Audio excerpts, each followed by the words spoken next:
Olá, olá, olá, bom dia a todos, boa tarde ou boa noite, que eu não sei quando que você estará vendo esse vídeo, então esperando aqui quem vai poder entrar ao vivo, mas já vou tocando aqui, lembrando que esse nosso encontro faz parte aí, né, desse intensivão da leitura do livro Raízes Profundas.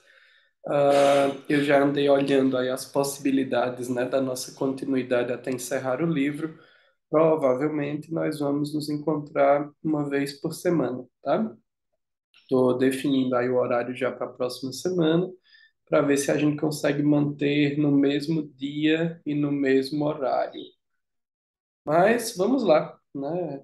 Não sei se esse horário do intensivão aí por volta de 17 horas foi um bom horário. A princípio, nós podemos testar também pela manhã, mas enfim, vamos seguir aqui. Vou compartilhar a tela para que a gente encerre o capítulo 5, né? Capítulo 5 que trata sobre implicação. Nessa intensivão que a gente fez, a gente viu o capítulo 4 comunicação paralela, e agora aqui o capítulo 5 implicação, né? E aí, nós estamos aqui, ó, o oposto implicado. Então, deixa eu pegar a canetinha para a gente poder dar continuidade aqui. Pronto. Então, o oposto implicado. Outro tipo de intervenção de que Erickson se valia encerra apenas um par de opostos polares.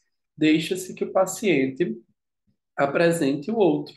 Chamo essa técnica de o oposto implicado. Seguem alguns casos que ilustram o seu emprego.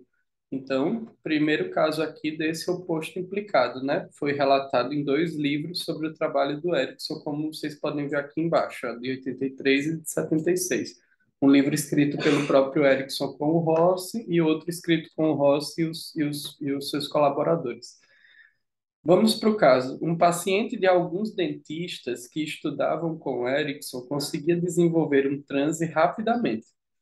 Sensibilizava-se à anestesia em luva, adormecimento hipnótico da mão e de parte do braço. É uma técnica, né, que você imagina essa coisa de estar colocando uma luva mesmo, né, e anestesiando sua mão para depois espalhar para o braço e para o restante do corpo, tá? Mas geralmente não era capaz de deslocar, né? Como eu acabei de explicar, você começa pela mão, aí você testa na mão, e aí se tiver anestesiado na mão, você espalha, né? Ou pelo corpo ou para o lugar onde vai ser, no caso aqui, a boca, né? Então, não era capaz de deslocar essa anestesia para a boca e os maxilares, a fim de que o trabalho odontológico se processasse sem dor. Erickson sugeriu bom, então antes de prosseguir, né? Então, era a técnica da luva, o paciente respondia muito rapidamente, inclusive, né? Era bem tranquilo o processo hipnótico dele, ele só não conseguia deslocar até o maxilar e a boca. O que Erickson fez? Ele sugeriu que o paciente fosse levado a desenvolver uma hiperestesia, extrema sensibilidade, adicional na mão esquerda. Isso foi conseguido. E o paciente obteve espontaneamente anestesia bucal, permitindo assim a execução do trabalho odontológico. Então, a coisa do oposto implicado, né? Se uma mão eu consigo anestesiar e na outra o oposto, né, que é ter uma extrema sensibilidade, o oposto da extrema sensibilidade é a anestesia. Então, o Erickson aplicou o oposto da mão direita na mão esquerda e, por consequência, também o oposto da mão esquerda na boca. Então, é bem interessante esse trabalho de opostos, assim, né? Então, eu particularmente gosto muito de trabalhar com o oposto implicado, com pacientes com ansiedade. Então, muitas pessoas chegam para a hipnose achando que tem que se concentrar. E aí eu faço uma sobrecarga, inclusive, de imagens, de ideias, de pensamentos. Então, eu agito ainda mais o fluxo de pensamentos para que o oposto comece a se desenvolver naturalmente com a continuidade do trânsito. Então, é bem interessante, assim, né, esse trabalho de buscar esse processo de oposto, tá? Vamos ver o segundo exemplo. Um paciente, está no livro do Ross com o Ryan, né? Um paciente atendido por Erickson durante certo tempo solicitou hipnose, muito embora ele lhe tivesse dito que isso não era adequado para o seu caso. Erickson iniciou uma indução e deu continuidade a esse procedimento ao longo da sessão, enquanto o homem o interrompia sistematicamente, criticando seus esforços. Quando Erickson suspendeu a hipnose 10 minutos antes do término da sessão, o homem garantiu que não havia sido hipnotizado, pois conseguia se lembrar de cada uma das palavras ditas pelo terapeuta. Erickson replicou que, evidentemente, ele podia se recordar de tudo que fora dito aqui, porque estava aqui, no consultório. Repetiu isso várias vezes e afirmou que na entrevista seguinte lhe mostraria que havia estado em transe. Antes dessa sessão, Erickson viu o paciente na sala de espera e conseguiu provar-lhe que havia desenvolvido uma amnésia que, fora do consultório, o impedia de se lembrar do que acontecera na sessão anterior. O indivíduo só conseguia se recordar enquanto permanecia no consultório. Então, o Erickson fez aqui um oposto, né, falando sobre o lembrar. Então, aqui já que o paciente disse que lembrava de cada coisa, o Erickson fez com que ele lembrasse apenas dentro do consultório. E aí o oposto, né, seria, se ele só lembra dentro do consultório, o oposto seria esquecer fora do consultório. Aqui também tem né, enfim, é o capítulo sobre implicações, né, então é exatamente isso, assim, implicitamente o Erickson está dizendo, se você só consegue lembrar dentro, fora você pode esquecer. Eu acredito que eu já contei um caso clínico aqui nesse curso, mas eu vou repetir, na verdade não foi nem um caso clínico, foi um caso de um curso, né, que eu eu fui ministrar um curso numa turma, eu fui ministrar o primeiro e o terceiro módulo. E aí no primeiro tinha um aluno que se dizia muito resistente. E realmente a maioria das técnicas que a gente buscava fazer, ou ele não entrava no estado de transe, ou ele entrava no estado de transe, mas sem aprofundar muito o estado de transe leve, o que na clínica já é suficiente para a gente trabalhar. Mas no caso dele, não era clínica, né? Ele queria experimentar o processo. E aí, na última demonstração do primeiro módulo, eu chamei ele para vir à frente. E aí eu comecei dizendo a ele que eu não tinha expectativa alguma de levar ele ao transe, que o meu objetivo seria plantar algumas ideias para que ele sozinho fosse para o estado de transe. E eu pedi para ele fechar os olhos e eu fiz esse processo. Olha, né, eu quero que você mesmo se leve ao estado de transe. E pode ser que não seja aqui nem agora. Pode ser que nesse momento você só esteja aprendendo formas de te conduzir ao transe. Evite ser levado ao transe agora. Então, esses comandos, né, eu dizia a ele para ficar desperto, aprendendo como levar ele mesmo ao estado de transe, mas que isso não seria feito naquele momento. Então, implicitamente, o oposto seria: eu vou entrar em estado de transe em outro momento.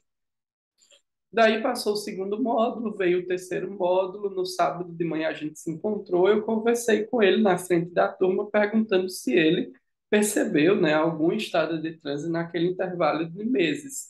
E aí ele me disse que não, que nada aconteceu. Só que ali naquele momento o som da minha voz funcionou como âncora, né? Despertou algo, disparou algo naquele processo que a gente tinha começado meses atrás. E aí, o que aconteceu?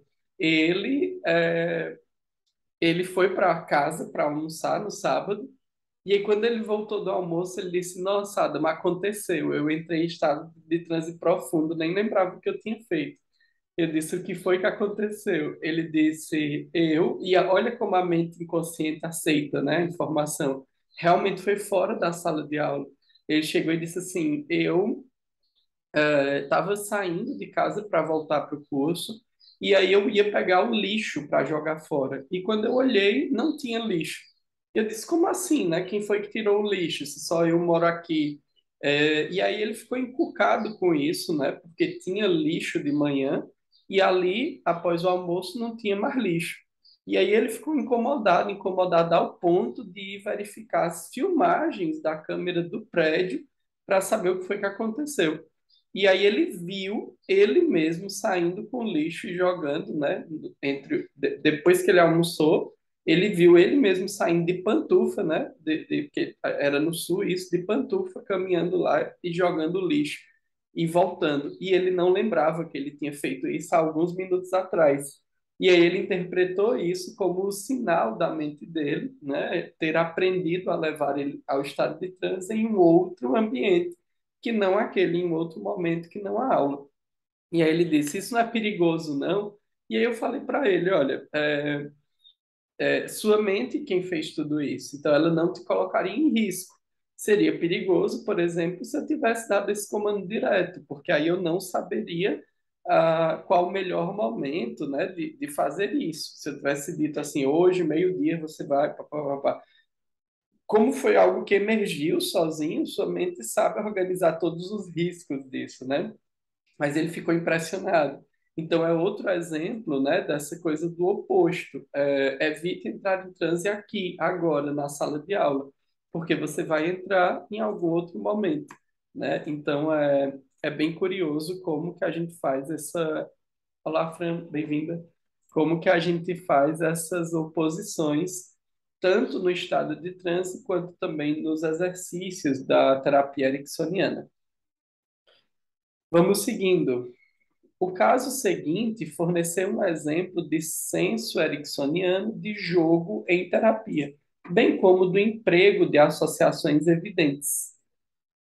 Vamos para o exemplo, né? Um casal começou a fazer terapia com Erickson. Estavam juntos havia menos de um mês e o marido batia na tecla do divórcio, em virtude do comportamento vulgar da consorte. Erickson chamou o homem de covarde e ordenou que ele se calasse enquanto sua esposa estivesse falando. Ela apresentou um relato de suas práticas sexuais, conduzidas segundo a férrea ortodoxia do esposo sobre o que significava fazer amor decentemente. As luzes tinham de ficar apagadas, as cortinas hermeticamente fechadas, e ela vestia de camisola. Ele não a beijava nem a tocava em hipótese alguma, só para introduzir o pênis na vagina. Segundo o marido, os seios deveriam ficar reservados para os bebês e servindo apenas para fins práticos. Erickson deixou-lhe claro que estava simpaticamente alinhado com a esposa e que muito provavelmente o que ele, Erickson, ia dizer não lhe agradaria. Portanto, tinha que se sentar e ouvir, trincando os dentes e de braços cruzados, enquanto Erickson estivesse comentando com a esposa. Olha, aqui, né, nós estamos estudando essas oposições das intervenções do Erickson, né, o oposto implicado. Então, quando o Erickson diz sente e escute, trincando os dentes e de braços cruzados, ele sugere ao marido que fique em uma posição de, de negação, de rejeição daquilo que está sendo dito. Então, Erickson já sabia que havia essa rejeição, porque a esposa mesmo o disse ali naquela sessão. O Erickson mesmo sabia que ele rejeitaria, e para poder materializar essa rejeição, além de ser uma postura mental, Erickson também o coloca numa postura física, trincando os dentes e de braços cruzados. Voltando para o texto, enquanto Erickson estivesse comentando com a esposa, mais ou menos pormenorizadamente, a forma como o paciente teria de fazer sexo com ela e como ela, uma mulher normal, devia aproveitá-lo. Erickson comentou que as pessoas têm a tendência de pôr nomes carinhosos nas coisas. A espingarda vira Betinha, o barco vira Ventania, a cabana Minha Palhocinha. Sugeriu que o marido desse o nome afetuoso aos seios de sua esposa, já que a amava. Sugeriu também que eles deviam mesmo ter nomes que rimassem. Se o paciente não arranjasse um até a sessão seguinte, o próprio Erickson apelidaria uma das mamas e ele teria de batizar a outra com um nome que fizesse lembrar imediatamente dela. Na sessão subsequente, a mulher informou que o comportamento sexual do seu cônjuge havia se tornado mais maleável, mas ele jurara que jamais batizaria o par de seios. Erickson, então, apelidou o peito direito de Kitty. 6 meses depois, o casal mandou um cartão de Natal para Erickson, assinado por ambos e por K.T. junto com um PS da esposa reportando uma notável melhora na vida sexual e no relacionamento do casal. Halley, em 1973, né? Antes de eu comentar o caso, deixa eu só ver qual é o livro de 73 do Halley. Halley, 1973. Isso, é Terapia Não Convencional, né? Que é justamente o primeiro livro sobre o trabalho do Erickson. Esse caso é bem interessante, né? Dessa coisa do oposto implicado. O que acontece? O homem tinha uma visão sobre o que era fazer sexo, a mulher tinha uma outra visão, e eles estavam em conflito sobre isso. Quando o Erickson disse, você só vai sentar e ouvir nessa postura, né, que condiz com raiva, com rejeição, Erickson está colocando o paciente numa posição bem alinhada com aquilo que ele sente internamente. E ali com a mulher, o Erickson vai criando essa coisa de que é comum a relação sexual daquele outro jeito, de que o marido é quem está olhando para aquilo de maneira equivocada.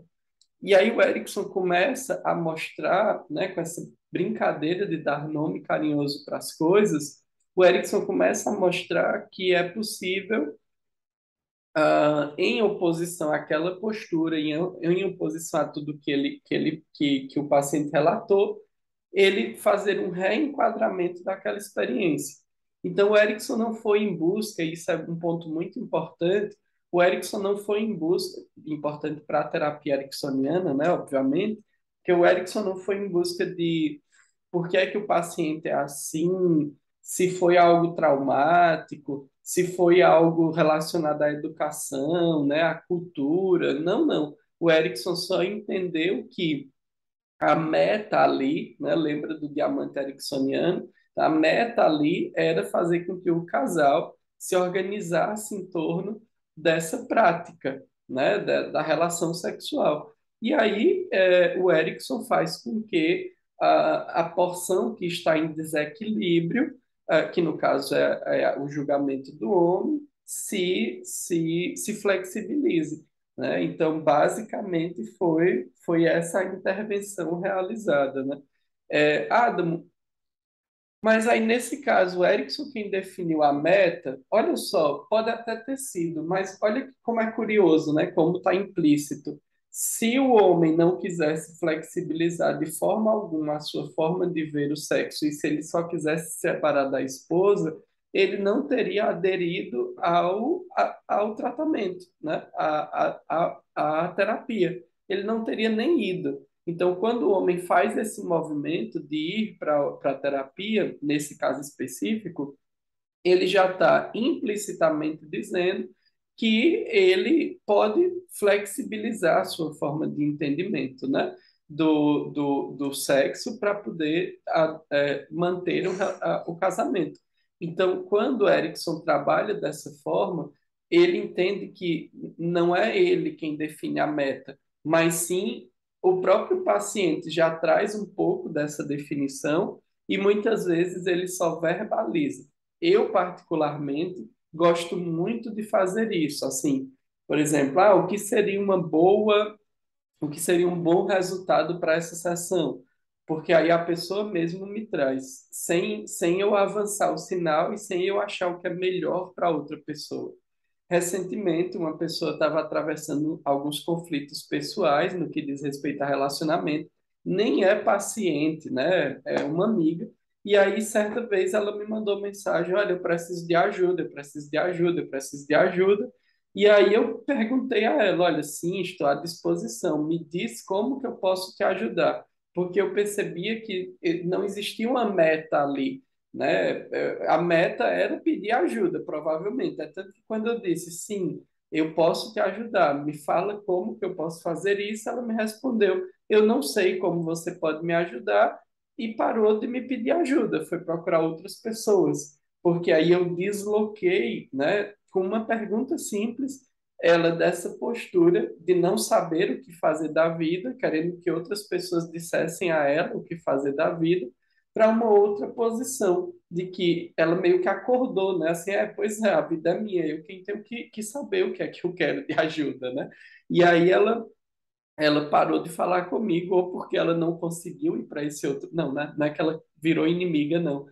Naquela circunstância, né, ela parou de mandar mensagem porque ela percebeu, né, que uma pergunta simples a deslocou de lugar para um lugar oposto, né, de fragilidade e de sofrimento.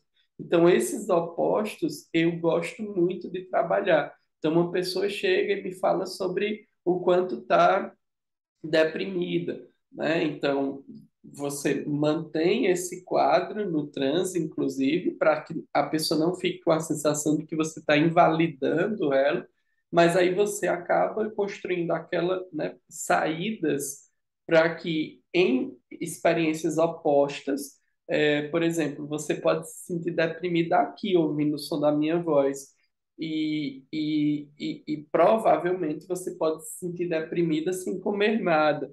E provavelmente você pode se sentir deprimida e jamais comer algo que seja saboroso e delicioso e tal e tal. E você pode ir construindo essa fala como se, né, quando ela experimentar uma sobremesa deliciosa, por exemplo, ela experimenta uma sensação oposta daquele estado depressivo. Não é que ela vai se curar da depressão comendo doce, né? Claro que não. São estratégias que a gente vai definindo para ajudar o tratamento a ir caminhando, né? A própria paciente entender, o paciente, a paciente entender que está caminhando o processo terapêutico, tá? Mas vamos seguindo aqui. Nesse caso, Erickson utilizou a compulsividade do homem a fim de forçá-lo a mudar. Para a discussão da utilização, ver o capítulo 2, né? Então, a compulsividade do homem a fim de forçá-lo a mudar. É bem interessante essa forma que o Erickson trabalha. E para a gente finalizar o capítulo 5, só faltam esses dois textos que são bem curtinhos, dá tempo a gente ler agora. Então, o pré-requisito implicado. Esse tipo de implicação consiste em comprometer o paciente na execução de alguma coisa que envolverá outra. Isso é muito importante, pessoal, porque às vezes a terapia com hipnose, de maneira geral, pode ficar parecendo uma terapia passiva, em que o paciente lá se deita, fecha os olhos e o terapeuta faz todo o trabalho. E, definitivamente, a terapia ericksoniana é uma terapia ativa, né? Não sei se vocês compreendem essa diferença, mas nós temos terapias passivas, por exemplo, Reiki, né? Você senta e recebe a energia Reiki. Então, o terapeuta é quem faz tudo. Barra de Axis, você deita e deixa lá as barras correrem. O terapeuta é quem faz tudo sobre a sessão. Qual é o outro? Tem um outro também, Theta Healing, né? Você senta e o terapeuta é quem faz lá a sessão. Então, isso são terapias passivas. Elas têm sua utilidade. Só que a hipnose, ela não é uma terapia passiva, né? Mas o cliente está lá deitado de olhos fechados e você falando.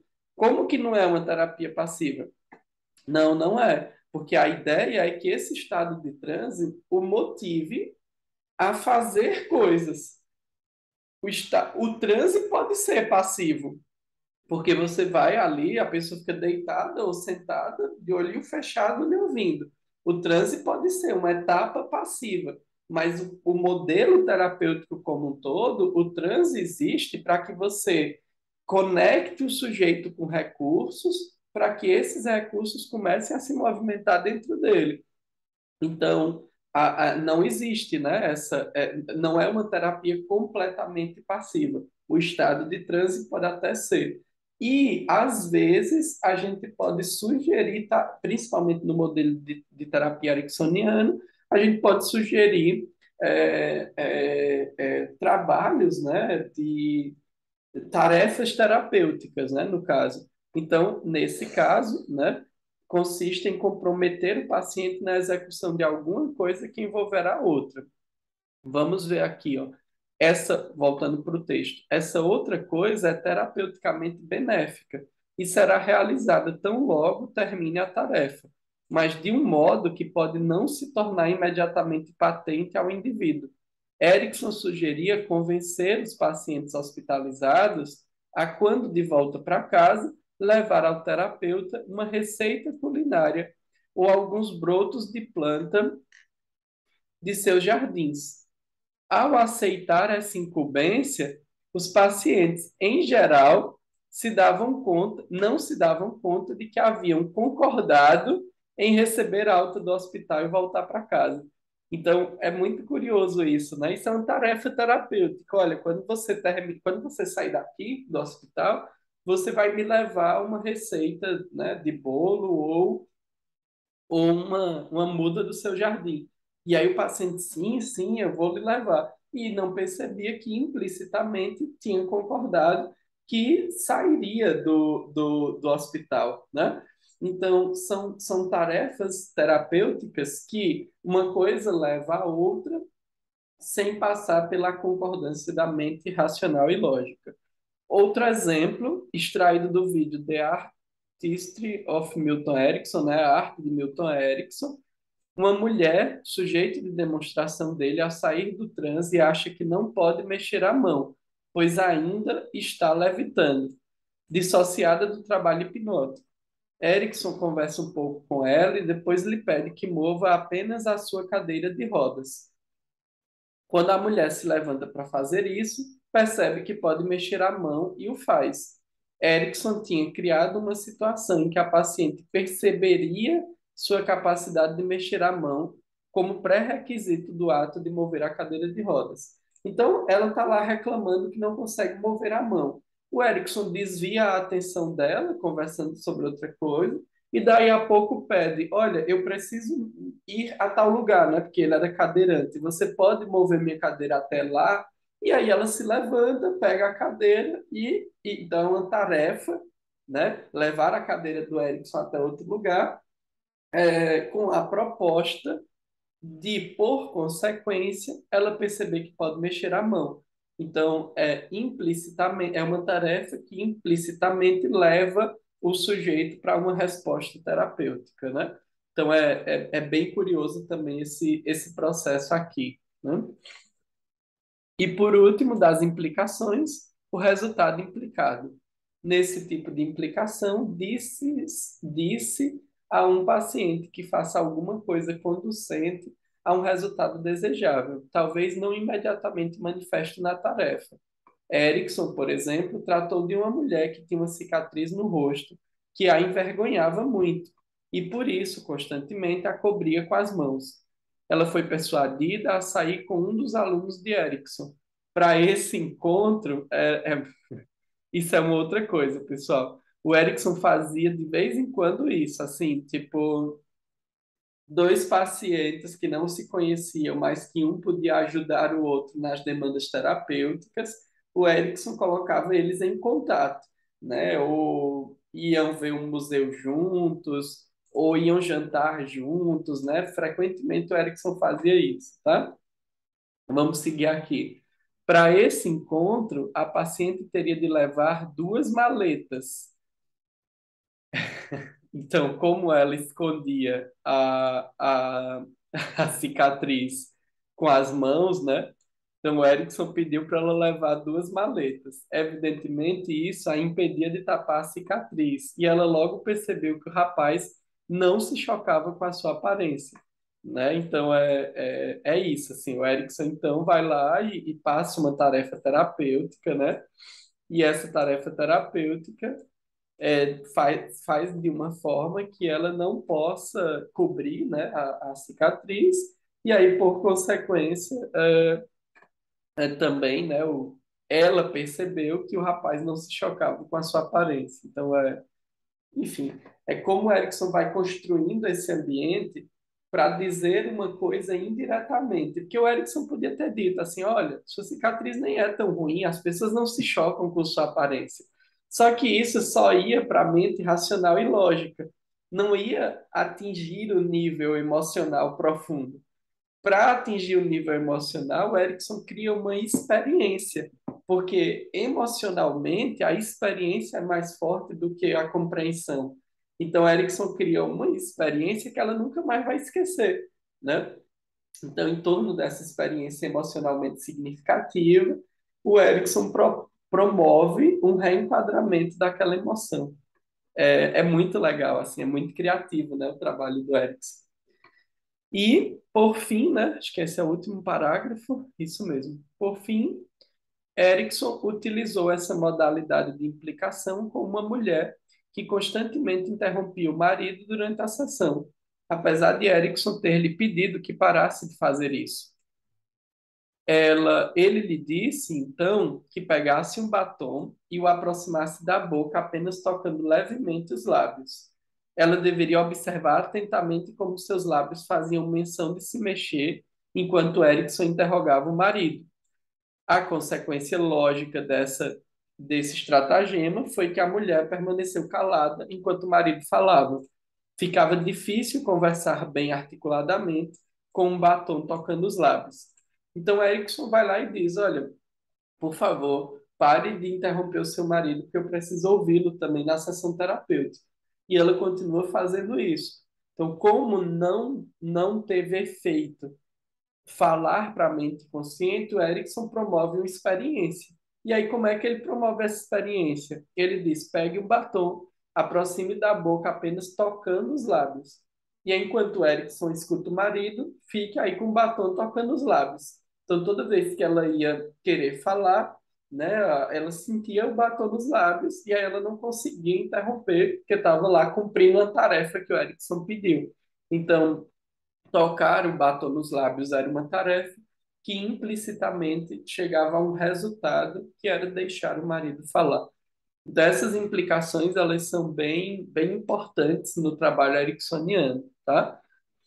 No próximo capítulo, nós vamos tratar sobre intervenção no enquadramento, e como nós ainda temos um pouquinho de tempo, eu vou sugerir que a gente leia somente a introdução e deixe os exemplos para os próximos encontros, né? Então vamos ver aqui. Então, só para terminar o capítulo 5, né, mesmo assim, a implicação, então, propõe-se uma tarefa ou elabora-se uma frase que tenha algo implícito.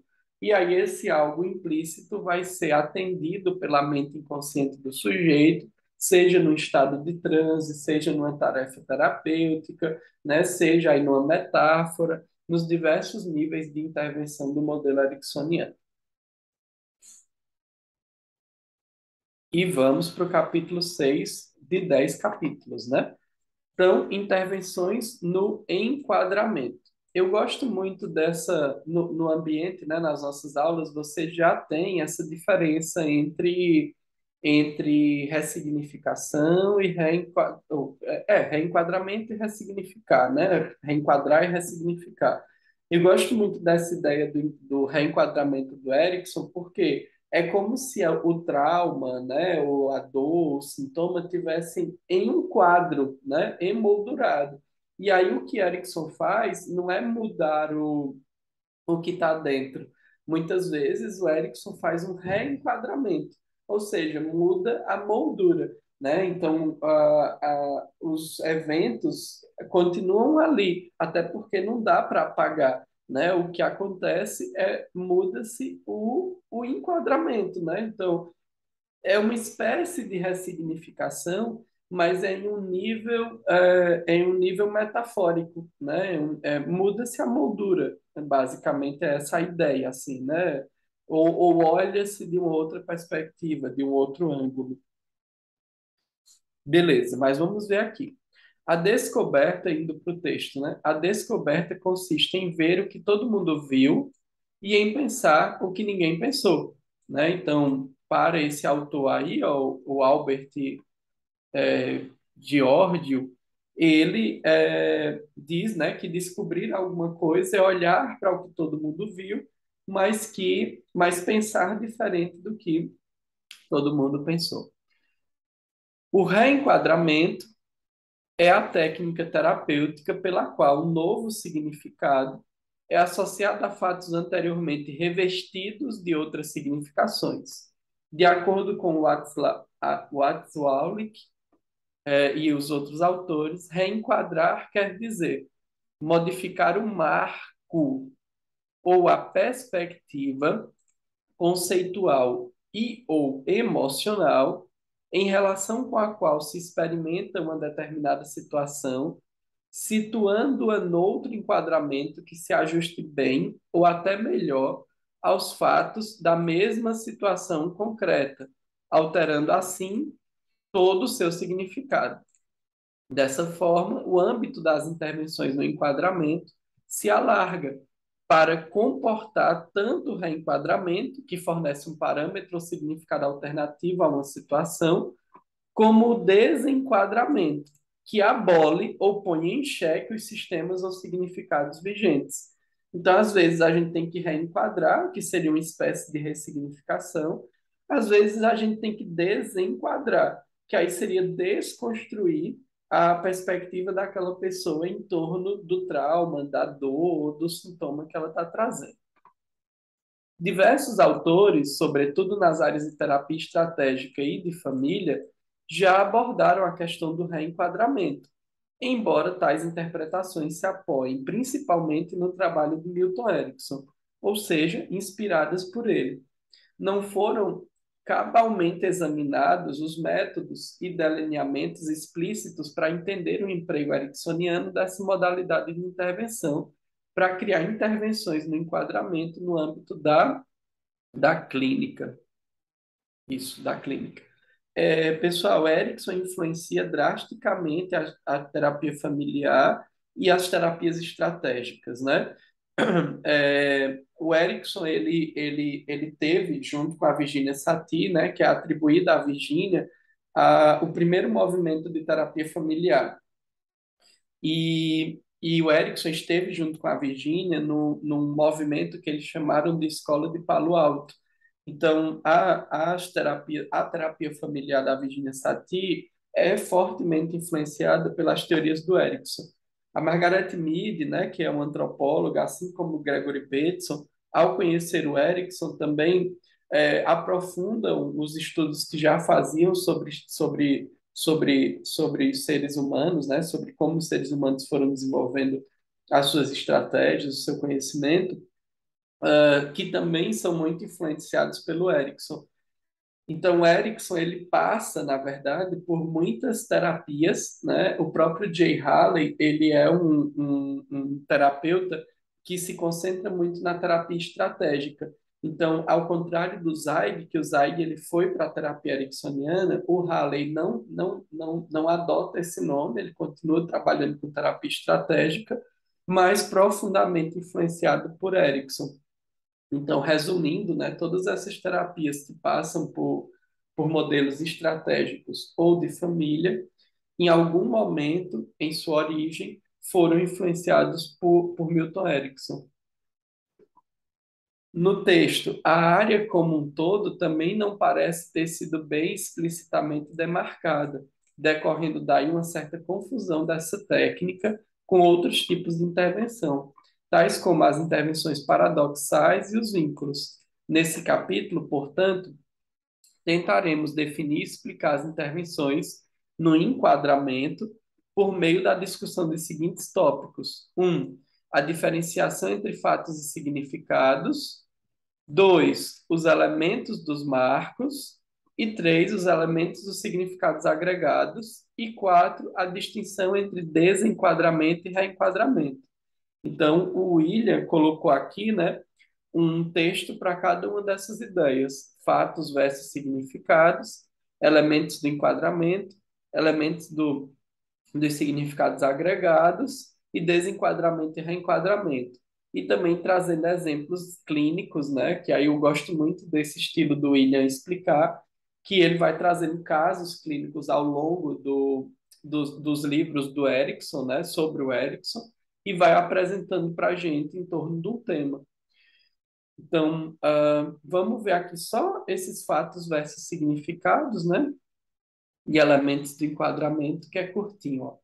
Então, os fatos são apenas observações e descrições de base sensorial, aquilo que realmente aconteceu ou aconteceu capaz de ser percebido pelos nossos sentidos. Os significados são interpretações, conclusões e atribuições derivadas dos fatos em questão ou com eles relacionadas.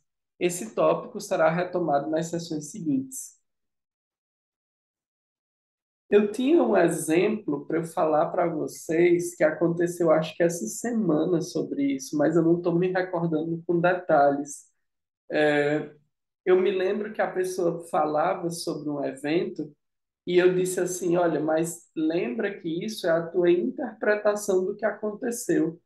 Talvez não tenha acontecido de fato. E aí, só em eu cogitar essa possibilidade, ela tirou uma carga emocional em torno daquilo. Eu não consigo me lembrar exatamente o que é. Se eu lembrar, eu anoto para falar para vocês em outra oportunidade. Mas basicamente é isso aqui, né, que a gente está vendo. Digamos que eu tenho. Minha mãe, quando eu era criança, nunca estava em casa porque trabalhava demais. Logo, eu me senti rejeitado. A rejeição é uma interpretação. A rejeição é uma conclusão. A rejeição é uma atribuição de uma emoção. Porque o fato é, ela nunca estava em casa. Não, o significado, ela me rejeita, fui eu quem dei, fui eu quem atribuí. E aí, isso é uma interpretação, eu tenho que lidar com isso terapeuticamente. Mas se na terapia ericksoniana eu não separar isso, eu vou, como terapeuta, entrar nas interpretações e conclusões que o cliente me traz. E aí eu não vou conseguir ajudá-lo. Porque se eu concordar com ele, é mesmo que mãe ruim rejeitou aquela criança porque nunca estava em casa, se eu me alio a ele, como é que eu vou conseguir reenquadrar alguma experiência? Né? Então, esse é um ótimo exemplo. O fato é, a mãe trabalhava muito e estava ausente de casa. Pronto. O significado, me senti rejeitado. Daí, essa rejeição tem uma moldura. Então, tá lá, a mãe fora de casa e está emoldurado com o nome de rejeição. O que é o reenquadramento? É ajudar a pessoa a ter uma experiência em que ela mesma faça esse reenquadramento, em que ela entenda que a rejeição foi algo que ela atribuiu àquilo e não algo que de fato aconteceu. Né? E quais são os elementos do enquadramento, então? As pessoas criam enquadramentos ou significados agregados a partir dos dados brutos da experiência sensorial, por intermédio dos processos duais de separação e de vinculação, que a gente já viu no capítulo 3. Essas duas operações, consideradas em conjunto, podem configurar todos os elementos dos significados que se agregam aos fatos para constituir o marco ou o enquadramento. Então, essa coisa da separação e da vinculação, né, que a gente já falou, e essa coisa da experiência sensorial, como é que eu sei que minha mãe nunca estava em casa? Por causa da experiência sensorial. Eu via, né? Eu via. Então, eu pego os meus sentidos, né? Tato, olfato, visão, paladar, e através desses da audição, desses sentidos, eu tenho essa experiência e atribuo uma emoção a essa experiência. E aí, por isso, eu dou uma moldura em torno daquilo, que aí o exercício terapêutico é justamente esse reenquadramento, esse remolduramento, tá? Mas eu vou deixar esse outro texto aqui para a gente ver depois. Eu sei que a gente ainda tem um tempinho, mas vou deixar para ver depois, porque ele é por tópicos e um pouquinho longo. Lembrando que esse formato aí de todo dia na semana a gente se encontrar, foi só uma intensivão para a gente retomar a leitura, né? Não vai ficar assim, não. Então, muito em breve, ali no grupo, eu já coloco quando vai ser o nosso próximo encontro.